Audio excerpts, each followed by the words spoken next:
Dr. Loury, thank you for joining us. I want to pose this question to you. We sometimes hear, and I think we heard this morning, that the racial wealth gap is evidence of discrimination and structural racism. Is it your view that a racial wealth gap is ipso facto an indictment of our financial system?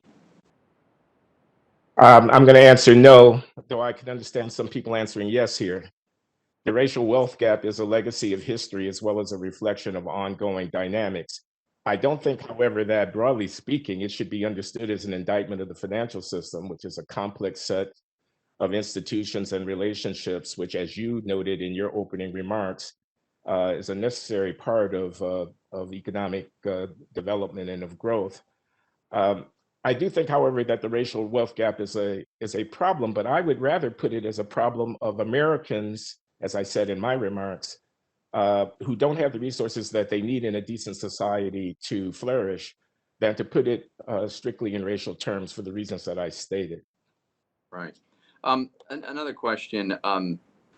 There is a recent study conducted by the FDIC that concluded that the rate of unbanked Americans decreased by over a third between 2011 and 2019, reached a record low in 2019.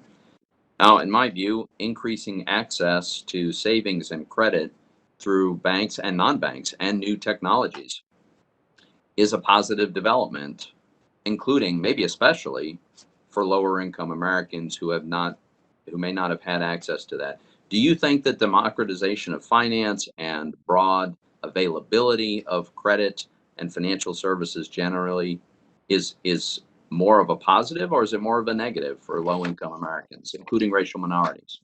Well, that's an easy question, Senator. It's a positive.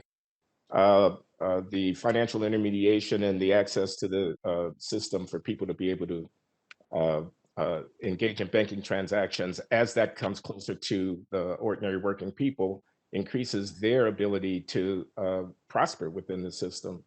A former colleague of mine, a professor at Berkeley's School of Business named Ross Levine, has spent many years studying the beneficial effects of access to banking in communities. And among these, in his studies, has been shown a diminution in the racial wage gap, where areas where banking is easier to get at turn out to be areas where racial discrimination in the labor market is less severe. But that's just one of many studies that could be cited in this vein. Mm-hmm.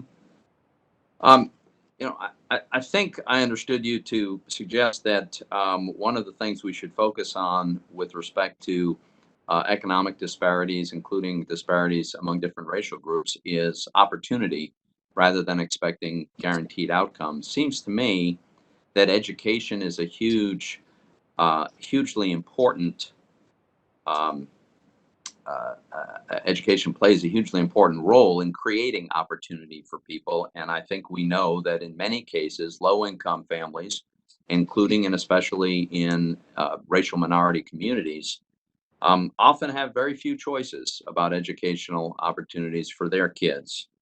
Do you think that those children and those families and those communities might be better off if parents had more choices and we provided resources that gave parents the discretion to choose a school that would suit their children best?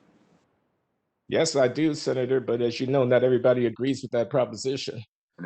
Um, I don't know that this is a solution to the wealth gap problem. In fact, I know that it's not a solution to the wealth gap problem, but it is certainly an empowerment of families and of children to be able to avail themselves of the best alternatives for their education as might be within their reach. So there are powerful interests at play here. Again, as you must know, and this is a battle that's been going on for 30 years, but I'm on the side of expanding opportunities for families to get alternatives where they are available to public schools to the extent that those schools are not well serving the children. Thank you. Thank you, Mr. Chairman.